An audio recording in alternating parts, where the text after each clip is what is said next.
त्रिलोक में एक समय ऐसा था जब प्रकाश का अर्थ ही था सूर्य। उनका रथ जब आकाश में दौड़ता तो दिशाएं सुनहरी हो जाती, धरती पर बीज अंकुरित होते, नदियां चमक उठती और देवता भी उनके तेज को प्रणाम करते। पर उसी तेज के बीच एक मौन पीड़ा भी जम ले रही थी।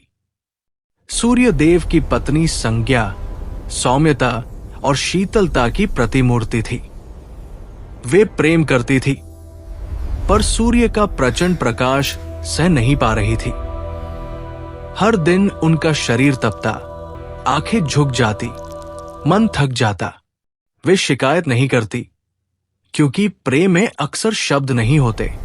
एक रात जब आकाश गहरा नीला था और तारे साक्षी, संज्ञा ने निर्णय लिया, वे भागेंगी नहीं, वे स्वयं को सशक्त बनाएंगी।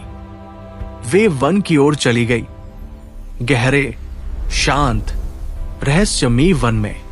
वहां उन्होंने अपना दिव्य रूप त्याग दिया और एक घोड़ी का रूप धारण कर लिया।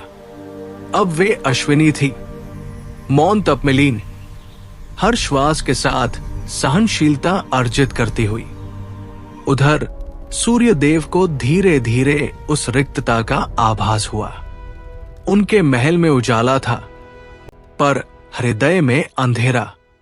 जब उन्हें सच्चाई ज्ञात हुई, पहले गर्व आहत हुआ, मेरा तेज असनीय। पर फिर प्रेम ने प्रश्न किया, क्या मेरा तेज इतना अधिक है कि अपनी ही प्रिया को जला दे?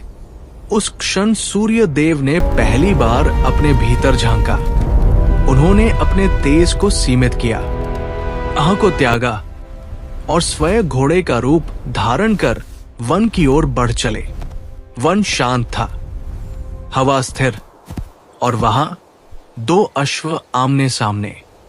पहचान तुरंत हुई, न शब्द थे, न आरोप, बस एक गहरा निस्सीम अपनापन। उस दिव्य मिलन से जन्मे जुड़वा पुत्र, अश्विनी कुमार, तेजस्वी पर कोमल, शक्तिशाली पर करुणामय। देवताओं ने उन्हें चिकित्सा और जीवन रक्षा का वरदान दिया। वे बने देवताओं के वैद्य।